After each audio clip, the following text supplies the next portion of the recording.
السلام علیکم ورحمۃ اللہ وبرکاتہ۔ بسم اللہ الرحمن الرحیم۔ الحمد للہ نحمده ونستعینه ونستغفره ونؤمن به ونتوکل علیہ ونعوذ باللہ من شرور انفسنا ومن سیئات اعمالنا من يهده الله فلا مضل له ومن يضلله فلا هادي له ونشهد ان لا اله الا الله وحده لا شريك له ونشهد أن سيدنا وحبيبنا نبينا مولانا محمدا عبده ورسوله صلى الله تبارك وتعالى عليه وسلم أما بعد فأعوذ بالله من الشيطان الرجيم بسم الله الرحمن الرحيم لقد كان لكم في رسول الله أسوة حسنة لمن كان يرجو الله واليوم الآخر وذكر الله كثيرا صدق الله العظيم۔ قابل احترام بزرگ و دوستو، نبی کریم صلی اللہ علیہ وسلم کی مبارک زندگی میں آپ کے بہت سے اسفار ہوئے ہیں، جیسے ایک سفر ہے مکہ مکرمہ سے مدینہ منورہ کی ہجرت کا سفر، اور ایک سفر ہے مکہ مکرمہ سے طائف کا سفر، اسی طرح ایک سفر ہے مکہ مکرمہ سے معراج کا سفر۔ بہت سے جو اسفار ہیں، ہر سفر میں ہمارے لیے بہت بڑا سبق ہے کہ آپ کا مکہ مکرمہ سے مدینہ منورہ کی ہجرت کا سفر کیسے ہوا، کیا کیا واقعات پیش آئے، اس میں امت کے لیے بہت بڑی رہبری ہے۔ گزشتہ یہ بات عرض کی گئی تھی کہ اللہ کے رسول صلی اللہ علیہ وسلم کا جو طائف کا سفر تھا، جس سفر میں آپ اور آپ کے ساتھی صحابی حضرت زید بن حارثہ رضی اللہ تعالی عنہ ساتھ میں تھے، یعنی کن حالات میں ہوا تھا اور کتنی مشقتوں کے ساتھ، کتنی آزمائشوں کے ساتھ یہ سفر ہوا، اور وہاں جا کر آپ کے ساتھ طائف والوں نے کیا معاملہ کیا، یہ بات آپ کی خدمت میں عرض کی گئی ہے۔ تھوڑا سا ایک بات میں عرض کروں، حضرت ابو طالب جن کی حمایت میں حضور صلی اللہ علیہ وسلم تھے، کہا تھا کہ میں اپنے بھتیجے کی ذمہ داری لیتا ہوں، ان کا انتقال ہو چکا تھا، تو کوئی پناہ کی جگہ نہیں تھی مکے میں آپ کے لیے، کبھی بھی کوئی بھی دشمن آپ پر حملہ کر سکتا تھا۔ تو اللہ کے رسول صلی اللہ علیہ وسلم نے سوچا کہ کیوں طائف کی طرف جائیں، شاید کہ وہاں کے لوگ میری ہیلپ کریں، میری بات مانیں۔ ایک امید کے ساتھ آپ تشریف لے گئے، اور کتنی مشقت کے ساتھ وہ سفر پیدل سفر ہوا ہے، اور وہاں جا کر وہاں کے سرداروں سے بات کی، ان لوگوں نے آپ کے ساتھ جو گستاخی کا، بدتمیزی کا معاملہ کیا وہ ہمارے سامنے ہے۔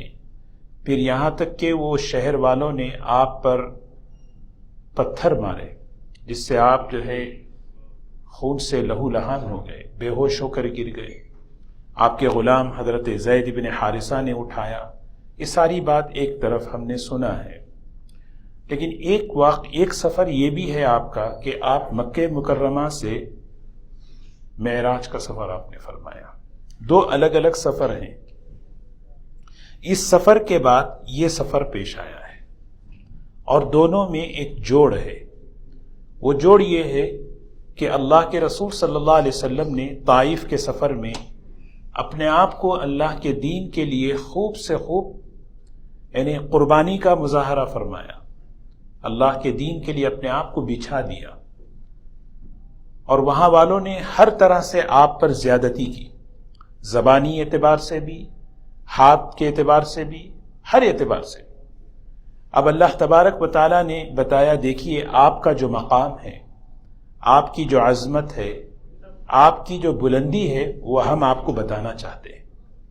اس کے لیے اللہ تعالیٰ نے معراج کا سفر طے فرمایا۔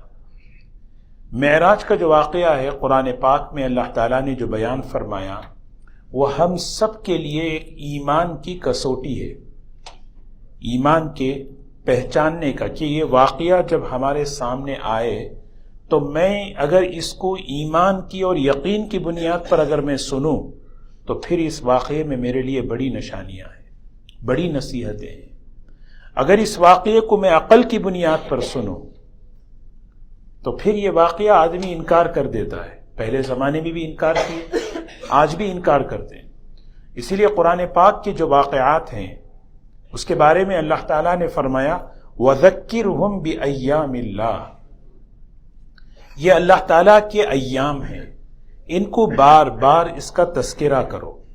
سیدنا ابراہیم علیہ السلام کا واقعہ، موسیٰ علیہ السلام کا واقعہ، کتنے واقعات، اصحاب کہف کا واقعہ، یہ ایک مرتبہ دو مرتبہ سننے اور کہنے کا نہیں ہے، بلکہ اس کو بار بار آدمی کہے، سنے۔ کیوں؟ اس لیے کہ اس کا تعلق ہمارے ایمان سے ہے، براہ راست ہمارے ایمان سے۔ ایمان کس چیز کا ہے؟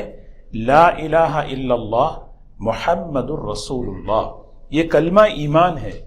اور معراج کا واقعہ ان دونوں سے جڑا ہوا ہے کہ لا الہ الا اللہ، کہ اللہ نے اپنی قدرت بتائی، اللہ نے اپنی قدرت بتائی۔ قدرت کیسی ہے دیکھیں، آج اس وقت زمانہ اتنی ترقی کر گیا ہے، اتنی ترقی ہے کہ شاید پچھلے کسی زمانے میں اتنی ترقی نہیں ہوئی، لیکن ایک چیلنج ہے اس دور کے لیے اور قیامت تک کے لیے کہ معراج جیسا واقعہ کوئی کر سکتا ہے تو کر کے دکھاؤ۔ انسان جو ہے بلندیوں پر جا رہا ہے، لیکن اس کی بھی ایک حد ہے، اس سے آگے جانا، آسمانوں پر جانا اور آسمانوں سے آگے بڑھنا، یہ آج تک کسی نے جو ہے نا اس طرح کی ترقی نہیں کی، کیونکہ معراج معجزہ ہے، اور معجزہ کہتے ہیں چیلنج کو، چیلنج ہے۔ اور ہر زمانے میں ہر نبی کو اللہ تعالیٰ اس زمانے کے اعتبار سے معجزہ عطا فرمائے۔ موسیٰ علیہ السلام کے زمانے میں جادو کا بہت رواج تھا، حضرت اللہ تعالیٰ نے موسیٰ علیہ السلام کو جادو کے توڑ کا معجزہ عطا فرمایا۔ ایک عصا ہے، اسی عصا سے جو ہے سبحان اللہ سانپ بن رہا ہے، پھر وہ جو ہے عصا بن رہا ہے۔ سیدنا عیسیٰ علیہ السلام کے زمانے میں طب کا، میڈیکل سائنس کا وہ عروج تھا کہ اس زمانے کے جو ڈاکٹرز تھے، تفسیر میں لکھا ہے مریض کی آواز سے اس کی بیماری پہچان لیتے تھے۔ ڈاکٹر کے پاس اگر کوئی جائے، بات کرو، اس آواز سے جو ہے نا اس کی نبض، اس کی جو ہے بیماری کی تشخیص ہو جاتی تھی۔ تو اللہ تعالیٰ نے سیدنا عیسیٰ علیہ السلام کو معجزہ عطا فرمایا۔ وہ کون سا معجزہ؟ اس زمانے کا سب سے ٹاپ لیول کا معجزہ، یہ ثابت کرنے کے لیے کہ یہ ہمارے نبی ہیں، یہ ہمارے پیغمبر ہیں۔ اور حضور اکرم صلی اللہ علیہ وسلم کو اللہ تعالیٰ نے بے شمار معجزے عطا فرمائے۔ جلال الدین سیوطی رحمۃ اللہ علیہ بہت بڑے محدث مفسر گزرے ہیں، لکھتے ہیں حضور صلی اللہ علیہ وسلم کو 3000 معجزے عطا فرمائے، پانی سے متعلق، چاند سے متعلق، نباتات، حیوانات، جانوروں سے متعلق، کنکر سے متعلق، اتنے معجزات ہیں کہ ہم تصور نہیں کر سکتے۔ اور معراج بھی وہی ایک بڑا معجزہ ہے جو آسمانوں سے متعلق ہے۔ اور حضور صلی اللہ علیہ وسلم کو سب سے بڑا جو معجزہ دیے وہ کیا ہے؟ قرآن پاک ہے۔ قرآن پاک جیسا معجزہ کسی کو نہیں دیا گیا، اور یہ زندہ معجزہ ہے، گویا یہ چیلنج ہے، آج نہیں قیامت تک کے لیے۔ قُلْ لَئِنِ اجْتَمَعْتِ الْإِنسُ وَالْجِنُّ عَلَىٰ أَن يَأْتُوا بِمِثْلِ هَذَا الْقُرْآنِ، سارے انسان اور جنات مل جائیں اس جیسا قرآن لے کر آئیں، نہیں لا سکتے۔ قرآن تو بہت دور کی بات ہے۔ ایک جگہ فرمایا فَأْتُوا بِعَشْرِ سُوَرٍ مِثْلِ، ایک جگہ فرمایا فَأْتُوا بِسُورَةٍ مِثْلِ، ایک سورت، 10 آیتیں، ایک آیت، یہ چیلنج ہے اس جیسا۔ اور الحمدللہ ایک بات سوچنے کی ہے، ہمارے پاس جو قرآن پاک کی جو نعمت ہے، ہر معجزہ اپنے نبی کے دنیا سے رخصت ہونے پر وہ اٹھا لیا۔ آج موسیٰ علیہ السلام کا عصا نہیں ہے ہمارے پاس، عیسیٰ علیہ السلام کے معجزے آج نہیں ہیں ہمارے پاس، لیکن حضور اکرم صلی اللہ علیہ وسلم کا معجزہ آج ہمارے سامنے موجود ہے، وہ قرآن پاک ہے، اور قیامت تک محفوظ رہے گا، کیونکہ یہ امت محمدیہ صلی اللہ علیہ وسلم قیامت تک کے لیے اسلام کی دعوت کا کام کرنا ہے، اور اسلام کی دعوت کے لیے اسے ایک معجزے کی ضرورت ہے، اور وہ معجزہ ہے قرآن پاک۔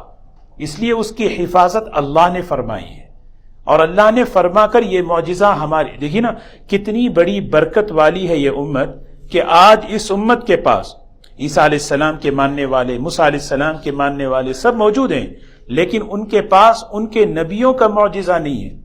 لیکن آج اس امت کے پاس حضور اکرم صلی اللہ علیہ وسلم کا جو علمی معجزہ ہے قرآن پاک وہ موجود ہے. اللہ تعالی ہمیں اس کی قدر کی توفیق نصیب فرمائے. تو میں عرض یہ کر رہا تھا کہ معراج یہ بھی معجزہ ہے. معجزہ اس اعتبار سے کہ چیلنج ہے. تم کتنی بھی ترقی کر لو، تمہاری ٹیکنالوجی کتنی بھی آگے چلی جائے، ذرا بتاؤ تو صحیح کیا کوئی ایسی چیز ہے کہ ایک انسان کو رات کے ایک تھوڑے سے حصے میں بیت اللہ سے لے کر بیت المقدس کی طرف اور بیت المقدس سے آسمان اور ساتوں آسمان تک لے جائے؟ کوئی ہے اس طرح؟ آدمی کہتے ہیں نا کتنی بڑی ٹیکنالوجی آج ہے. تو بہت بڑی بات ہے، سائنس نے بہت ترقی کی ہے. اللہ نے یہ ساری فہم، ساری عقل، یہ سارا فن اللہ نے دیا ہے. لیکن اس کا مطلب یہ نہیں جو ہمارا دل متاثر ہو وہ قرآن پاک سے ہو، وہ اللہ کی قدرت سے ہو. اسی لیے فرمایا وَذَكِّرْهُمْ بِأَيَّامِ اللَّهِ، یہ اللہ کی جو نشانیاں ہیں اس کا بار بار تذکرہ کرو. کیوں؟ اس کے تذکرے سے تمہارا ایمان بڑھے گا. ساری ٹیکنالوجیاں سامنے ہونے کے باوجود بندہ کہے گا لا الہ الا اللہ، اللہ بڑا ہے، اس کی قدرت بڑی ہے. جددوا ایمانکم بقول لا الہ الا اللہ، اپنے ایمان کو ریفریش کرو، اپنے ایمان کو تجدید کرو، تازہ کرتے رہو. کیسے تازہ کریں؟ لا الہ الا اللہ. کیسے لا الہ الا اللہ؟ ہم اپنے گھروں میں اپنے بچوں کے سامنے کبھی اصحاب کہف کا واقعہ سنائیں، کبھی حضرت مریم کا قصہ سنائیں، کبھی حضرت موسیٰ علیہ السلام کا واقعہ سنائیں، کبھی معراج کا واقعہ بیٹھ کر سنائیں. اور ان کے دل دیکھیں جب یہ واقعہ ہوا دو جماعتیں ہو گئی. ایک حضرت ابو بکر صدیق رضی اللہ تعالی عنہ کا مزاج اور ایک ابو جہل کا مزاج. ابو جہل نے کیا کہا جب یہ واقعہ سنا؟ ارے تو آج تو بڑا اچھا موقع مل گیا ہے. کہاں ہیں ان کے دوست ابو بکر؟ ذرا ان کے پاس جائیں گے اور ان سے کہیں گے کہ بھئی تمہارے جو ساتھی ہیں وہ یہ کہہ رہے ہیں کہ بیت اللہ سے مکے سے بیت المقدس چلے گئے. پاسبل ہے؟ دیکھو نا ابو جہل کا مزاج کیا تھا، اس بات کو عقل کی روشنی میں سوچ رہا تھا. گڑبڑ یہی کی، اس بات کو عقل کی روشنی میں سوچ رہا تھا. عقل، کیونکہ عقل سے اوپر کی چیز ہے ایمان، عقل سے اوپر کی چیز ہے قرآن، عقل سے اوپر کی چیز ہے اللہ کی وحی. لیکن اس کی غلطی یہ تھی کہ اس نے عقل میں سوچا. جا کے ابو بکر سے کہنے لگا ابو بکر بتاؤ تو صحیح، اگر ایک آدمی ہے جو یہ کہتا ہے کہ مکے سے بیت المقدس جو مہینوں کا سفر ہے اور رات کے ایک حصے میں اس نے کیا ہے، مانو گے اس کی بات؟ مومن جو ہوتا ہے نا سمجھدار ہوتا ہے، وہ بول کے سوچتا نہیں، سوچ کے بولتا ہے. تو حضرت ابو بکر رضی اللہ تعالیٰ عنہ نے فرمایا بھائی بتاؤ بولنے والا کون ہے؟ کہ لیکن تو آپ کے جو دوست ہیں محمد صلی اللہ علیہ وسلم. تو حضرت ابو بکر رضی اللہ تعالیٰ عنہ نے فرمایا اس میں کون سی یعنی شک کی بات ہے؟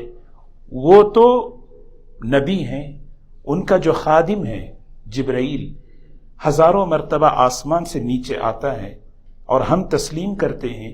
ایک مرتبہ وہ رات کے ایک حصے میں آسمان میں چلے جائیں، یہ کون سی بڑی بات ہے؟ یہی واقعہ ایک کو صدیق بنا دیا. کہنے لگے یہ صدیق ہیں. اللہ ہمیں ایسا ایمان نصیب فرمائے. یہ ایمان سے، ایمان کی کسوٹی ہے. کیا ایمان ہے؟ انما المؤمنون الذین آمنوا باللہ ورسولہ ثم لم یرتابوا. ایسا ایمان جس میں شک نہ ہو، ڈاؤٹ نہ ہو، جس میں ذرا برابر بھی تردد نہ ہو. شک کہاں آتا ہے پتہ ہے؟ جب ایمانیات کو عقل میں سوچتے ہیں، جب ایمانیات کی باتوں کو اپنی عقل سے سوچنے لگتے ہیں وہی ایمان میں ڈاؤٹ آنے لگتا ہے. اللہ تعالیٰ کہہ رہے ہیں ایسا ایمان. دعا بھی سکھائی اللہم انی اسألک ایمانا لا یرتد. میں ایسا ایمان تجھ سے مانگتا ہوں جس ایمان میں شک نہ ہو. اللہ تعالیٰ کہہ رہے ہیں ایسا ایمان جب کوئی لائے ثم لم یرتابوا وجاہدوا باموالہم وانفسہم فی سبیل اللہ. اللہ کہہ رہے ہیں اولئک ھم الصادقون. یہ صدیق ہیں اکبر. اور فرمایا کہ ایسا ایمان جس میں شک نہ ہو یہ بھی سچے ہیں. اللہ ہمیں سچوں میں بنا دے. سچے کون ہوتے ہیں؟ جو بالکل ایمان کی بات کو، یقین کی بنیاد کو اللہ کے کہنے پر تسلیم کر لیں. زبان سے بولنے کی ضرورت نہیں. قل اتعلمون اللہ بدینکم، اتعلمون اللہ بدینکم، اللہ کو اپنا دین بتانا چاہتے ہو؟ آدمی بعض مرتبہ زبان سے کہتا ہے اتعلمون اللہ بدینکم، تم زبان سے اللہ کو اپنا دین بتانا چاہتے ہو؟ میں مانتا ہوں، میں نہیں مانتا۔ واللہ یعلم ما فی السماوات وما فی الارض واللہ بکل شیء علیم۔ زبان سے کچھ بھی کہو، دل کو اللہ جانتے ہیں۔ وہ دل کے اندر جو ہے نا، اس بات پر کتنا یقین ہے، اس بات پر کتنا شک ہے، وہ اللہ جانتے ہیں۔ اگر کسی کے پاس یہ ایمان ہے، ایسا ایمان تصدیق والا، بغیر شک کے، اس کا کوئی کمال نہیں، یہ اس کا کمال نہیں ہے۔ آگے آیت میں فرمایا یمنون علیک ان اسلم، یہ احسان مت جتاؤ کہ ہمارے پاس ایسا ایمان ہے، ہاں نہیں، بل اللہ یمن علیکم ان ہداکم للایمان ان کنتم صادقین، یہ اللہ کا شکر ادا کرو کہ اللہ نے توفیق دی، ایسا ایمان دیا کہ غیبی باتوں پر آدمی یقین کر لیتا ہے۔ اللہ ہمیں ایسا یقین نصیب فرمائے۔ تو میں عرض یہ کر رہا تھا، معراج کا جو سفر ہے حضور اکرم صلی اللہ علیہ وسلم کا، سبحان اللہ، بارہا آپ نے سنا کیسے ہوا۔ آپ حضرت ام ہانی رضی اللہ تعالی عنہا کے مکان میں سو رہے، دروازے سے نہیں آئے جبرائیل اور میکائیل، چھت پھٹی، آ گئے۔ ایک بڑی چیز خلاف عادت ہو رہی ہے، آپ کو اٹھایا، ایک طرف حضرت حمزہ ایک طرف حضرت جعفر سو رہے ہیں، آپ کو اٹھایا، بیت اللہ لے گئے، آپ کے سینے مبارک کو چاک کیا، آپ کے قلب کو، آپ کے دل مبارک کو جو ہے نا زمزم سے دھویا گیا، اور اس کے اندر علم اور حلم، ایمان اور صداقت کو بھرا گیا، اور پھر آپ کے سینے مبارک کو جو ہے جوڑ دیا گیا۔ پھر اس کے بعد آپ کے لیے جنت کی سواری لا رہے ہیں۔ آپ کمپیر کریں، ایک طرف طائف کا سفر ہے، پیدل جا رہے ہیں، اور یہاں جنت سے سواری بھیجی جا رہی ہے، یعنی جنت سے سواری بھیجی جا رہی ہے، وہاں کوئی پوچھنے والا نہیں ہے۔ یہاں لینے کے لیے دو بڑے فرشتے، ایک جبرائیل اور جو سید الملائکہ ہیں، اور ایک میکائیل،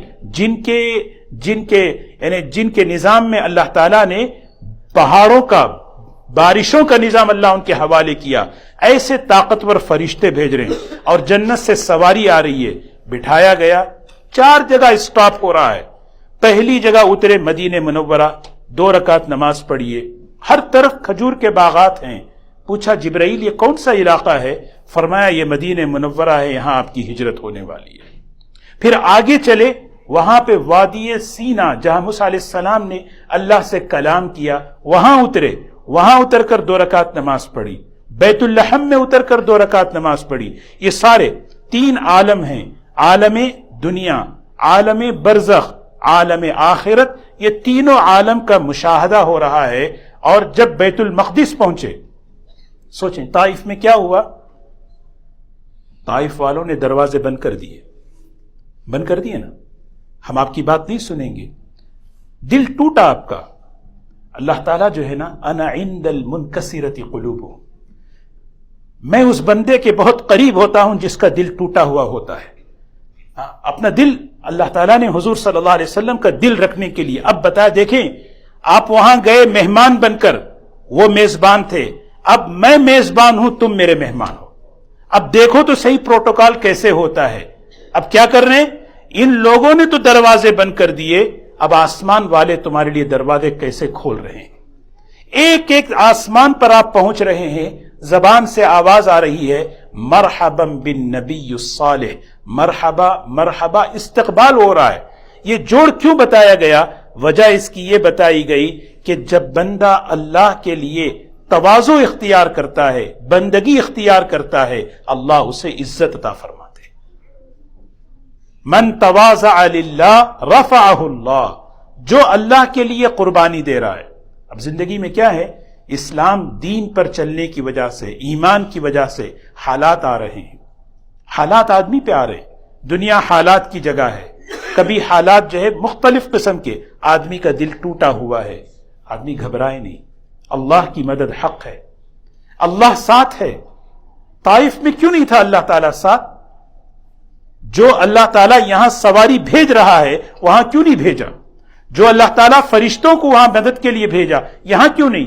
بتا رہے نہیں، یہ دنیا کا سسٹم ہے، دنیا میں سب کو اس طرح گزرنا پڑے گا، یہاں آزمائشوں سے چلا جاتا ہے، مشقتوں سے چلا جاتا ہے، اس لیے گھبرانا نہیں، اللہ ساتھ ہے تمہارے، یہ بتانے کے لیے بتایا۔ کہاں؟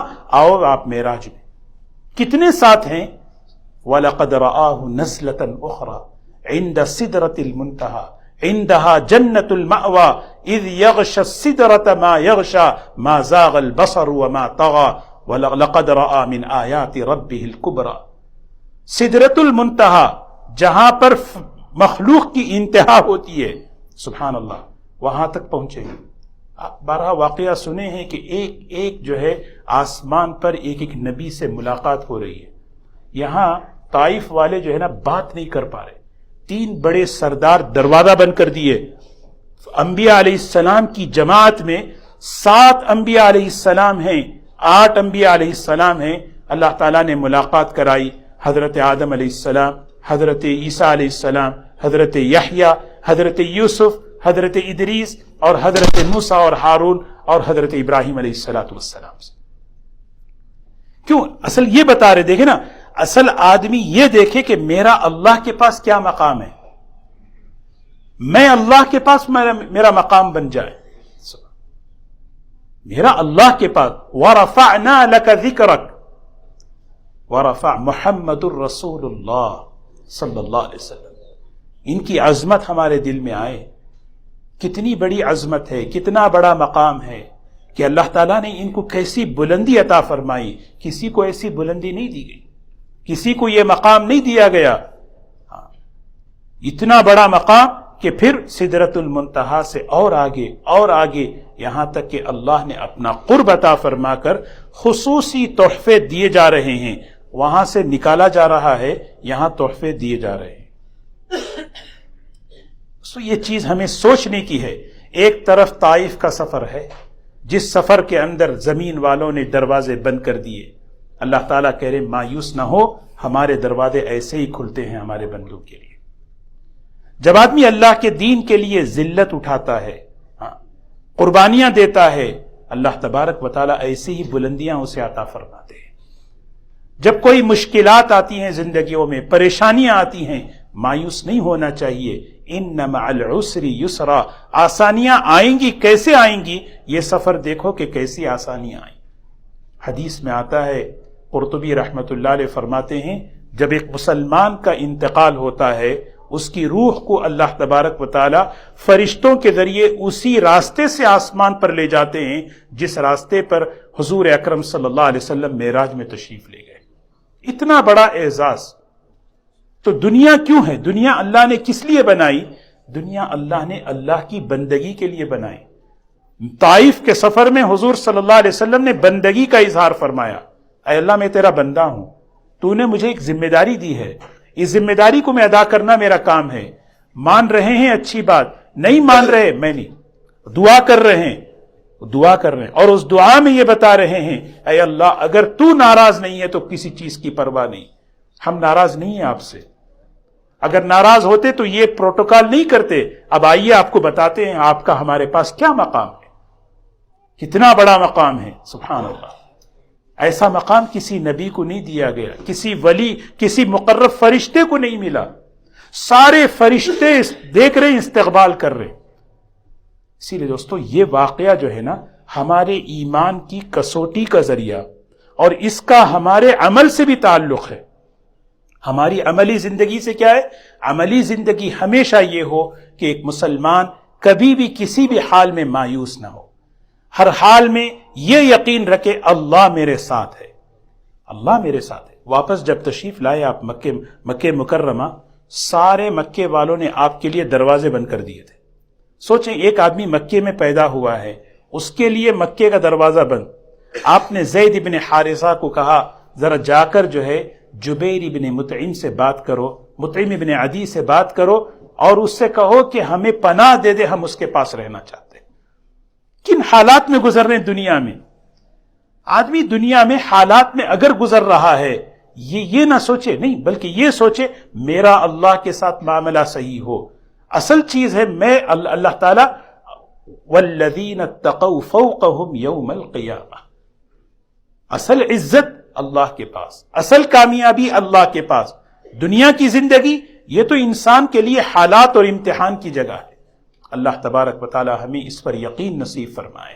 یہ جو معراج کا جو واقعہ ہے، یہ واقعہ خاص طور پر ہم اپنے گھر میں اپنے بچوں کے سامنے اس کو بٹھا کر ہم انہیں بات کریں، خاص طور پہ، کیونکہ یہ واقعہ اگر خدا نہ خواستہ، اللہ نہ کرے، اگر یہ واقعہ سن کر اگر ہمارے بچوں کے ایمان میں اگر تزلزل پیدا ہو، یہ بہت بڑے فکر کی بات ہے. کیونکہ یہ جو دور ہے، یہ عقل، جو چیز عقل میں آتی ہے اس کو ہم لے لیں، ہماری نسلیں لے رہی ہیں، اور جو چیز عقل میں نہیں آتی اس کے بارے میں شک پیدا ہوتا ہے. ہمیں سمجھائیں کہ دیکھو یہ اللہ کی قدرت ہے، قدرت پر ایمان ہے. جو اللہ بغیر کھلائے پلائے اصحاب کہف کو 300 سال سلا سکتا ہے، کیا ہوا؟ یہ ساری بات قدرت پر ہے. جو آدمی قدرت پر ایمان نہیں رکھتا اس سے کوئی ہماری بات ہی نہیں ہے. بات ساری اس پر ہے جو قدرت پر ایمان رکھتا ہے. یہ یقین کی بنیاد پر اگر یہ واقعہ سنو تو کیا ہوگا؟ یہ واقعہ ہمارے ایمان میں اضافے کا سبب بنے گا، ترقی کا سبب بنے گا. سنتے جائیں سبحان اللہ، کیسے اللہ کی قدرت ہے، کیسے اللہ کی قدرت ہے. ہمارے نبی کی شان دیکھو. یہاں تو ان لوگوں نے طائف والوں نے حضور صلی اللہ علیہ وسلم کی نبوت کو تسلیم نہیں کیا. بیت المقدس میں اللہ سارے نبیوں کو جمع کر کے آپ کو امام بنا کر بتایا کہ آپ صرف اس امت کے نبی نہیں بلکہ امام الانبیاء ہیں. آپ امام الانبیاء ہیں. دل ٹوٹا ہے نا؟ اب سنو کہ آپ کا مقام کیا ہے. آپ خاتم الانبیاء، امام الانبیاء ہیں. جب آدمی سنے گا دل میں اللہ کے رسول صلی اللہ علیہ وسلم کی عظمت پیدا ہوگی، اتباع کا شوق آئے گا، آدمی ان کی تعلیمات کو یقین کی بنیاد پر لے گا. اللہ ہم سب کو عمل کی توفیق نصیب فرمائے. وآخر دعوانا الحمدللہ رب العالمین.